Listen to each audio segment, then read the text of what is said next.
Mule ndani ya maji mimi sikuwa na hofu kabisa, kwa sababu kama komando niliyekamilika nina uwezo wa kukaa mule ndani ya maji kushikilia pumzi kwa dakika 7 mpaka 10.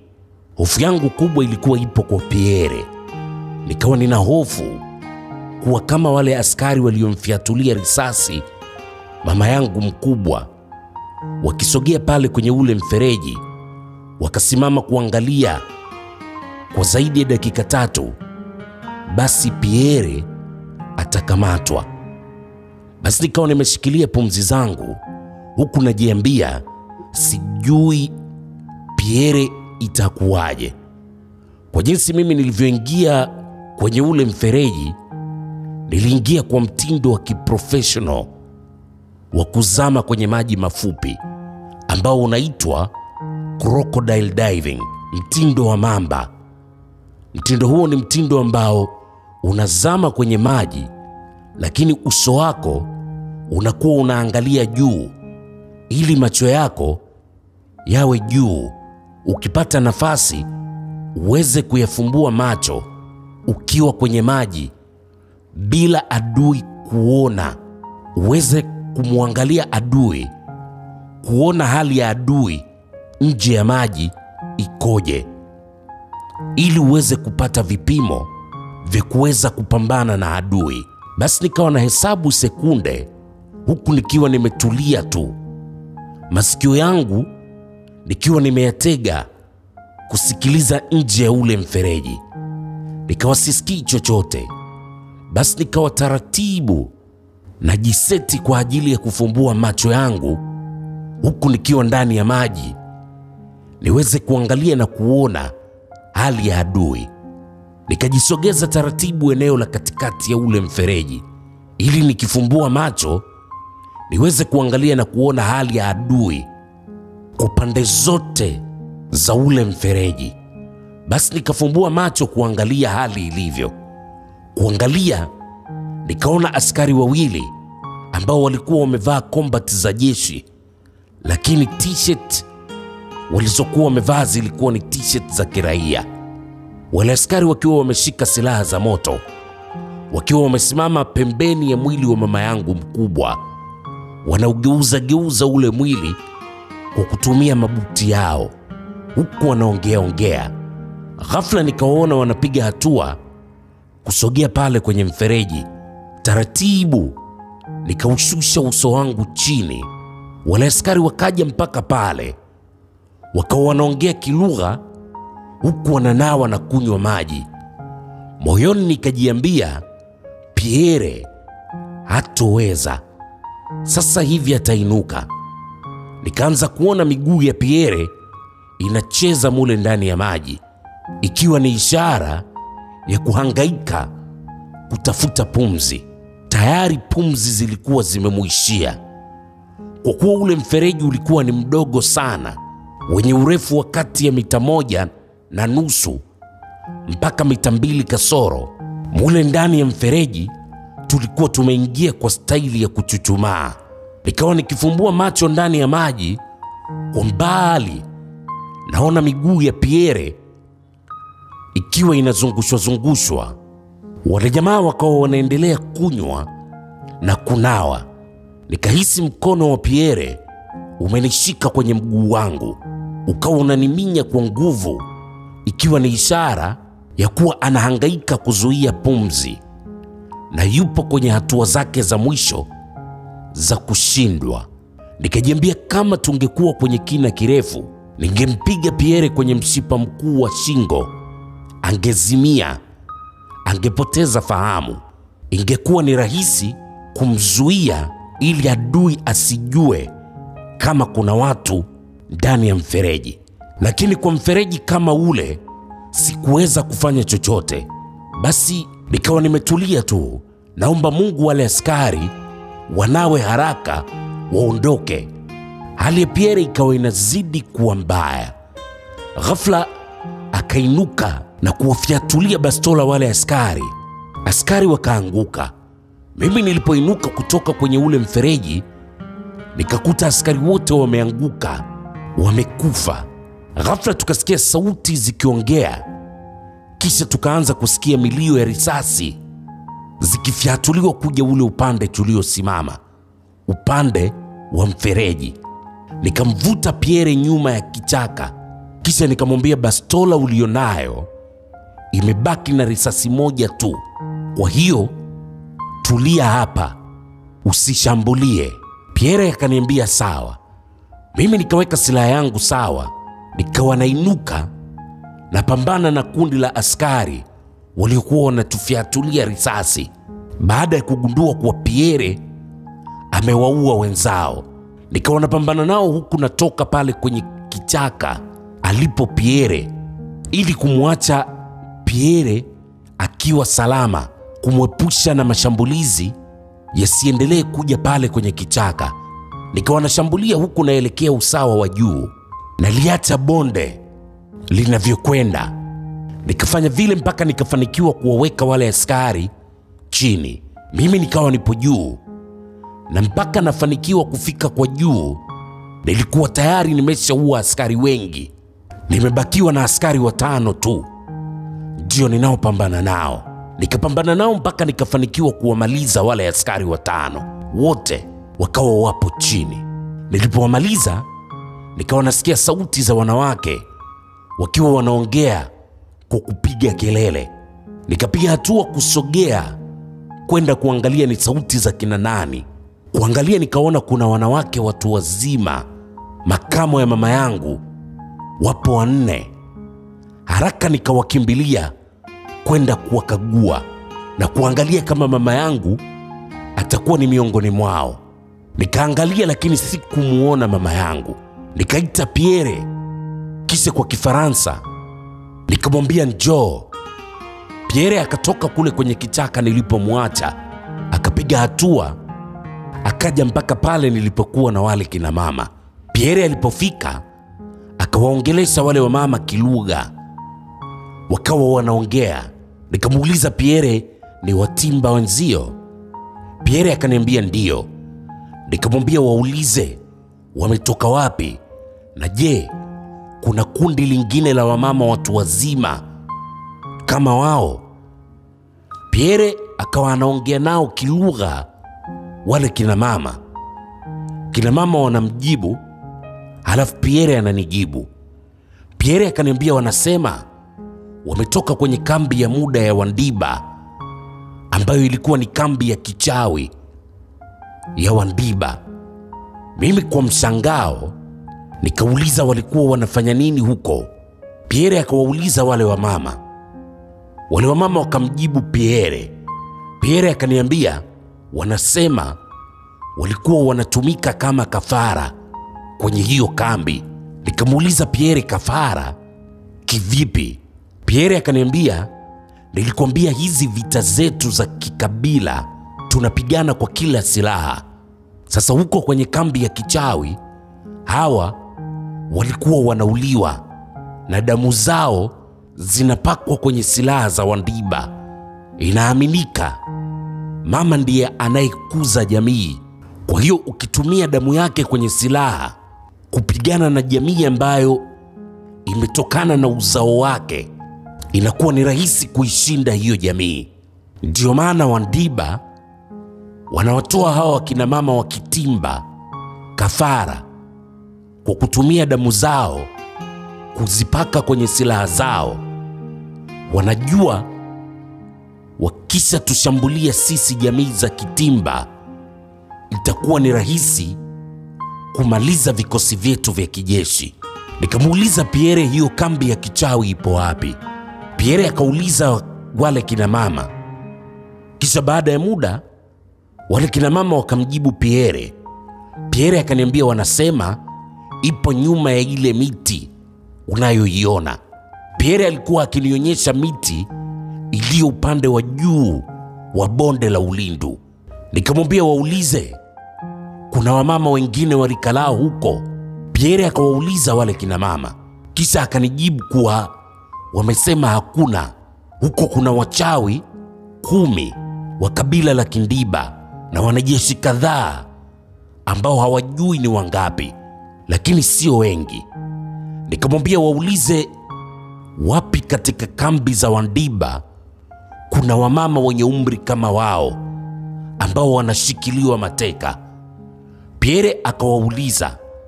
Alivyowauliza, wale wamama wakawa wanamjibu kilugha.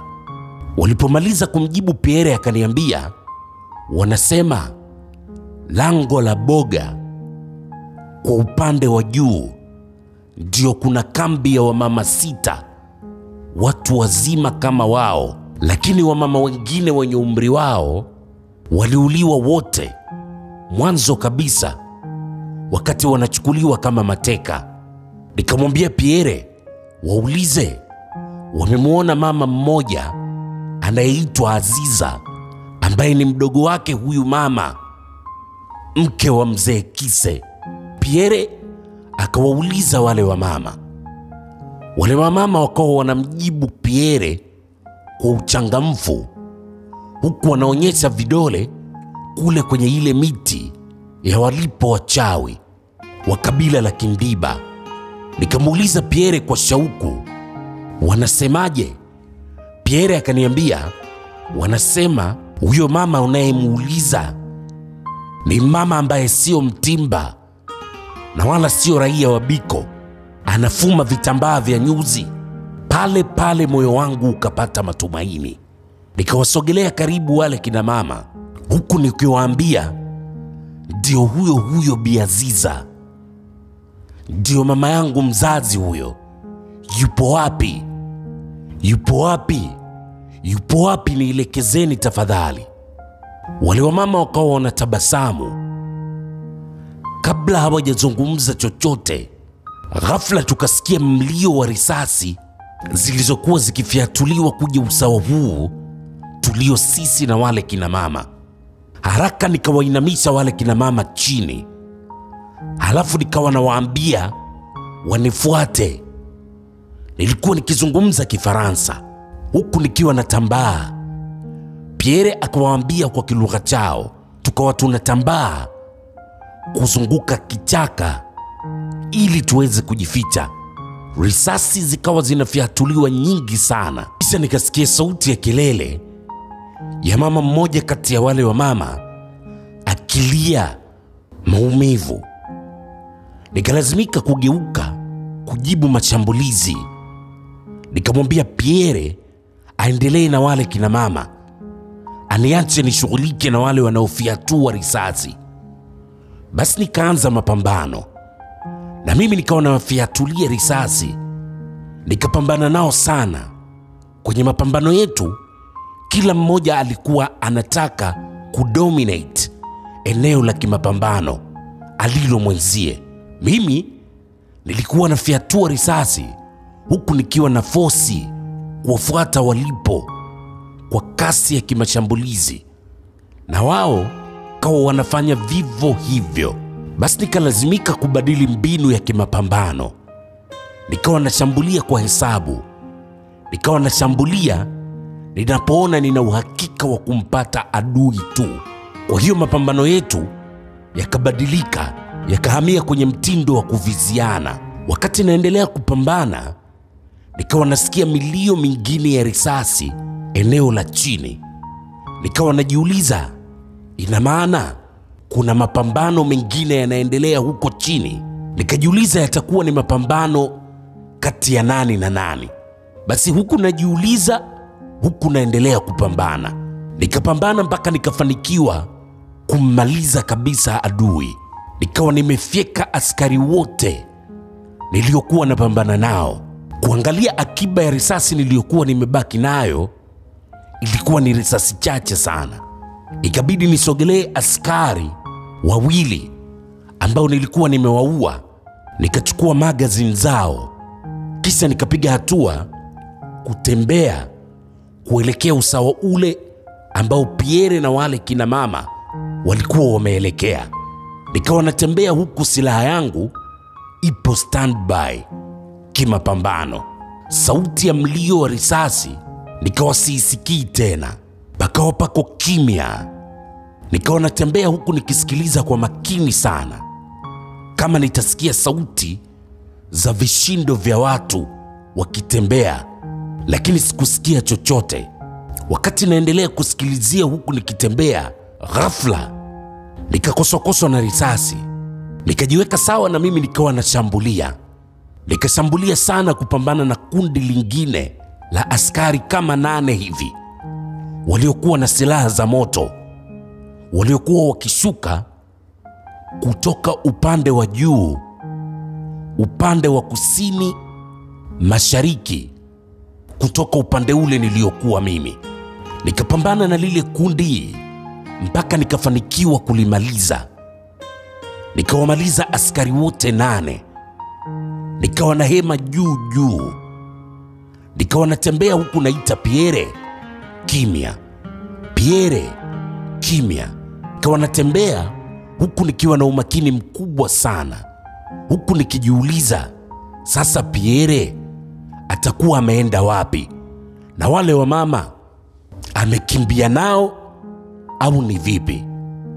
Wakati najiuliza yale maswali, huku naendelea kutembea, nikasikia sauti ya mwanamke, mama mtu mzima, akiongea kilugha, lakini alikuwa akiongea kama mtu ambaye anaugulia maumivu makali sana.